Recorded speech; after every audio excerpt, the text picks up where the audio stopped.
In the name of Allah, today I want to show you in this video how to Excel to Word convert online step-by-step learning. Subscribe my YouTube channel for more update and press the bell icon. All is right, let's jump on the PC. Let's say you have an Excel document with the text like this, and you want to get the Excel to Word converter online. So to convert the Excel to Word, just click the link in the description. Open the site. This is the site which will help us Excel to Word converter. So click select Excel document here, and click on Open. And then select the Excel format. We can Excel to Word converter this. And here click Convert.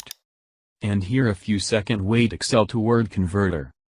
As you can see automatic download. The file will be downloaded to your computer. Now if you open it. And here you can see we have get the Excel to Word converter. This is how to Excel to Word converter online. It's a very easy way. Thanks for watching guys. Catch you next video, please like, share, subscribe. Thank you very much. Bye.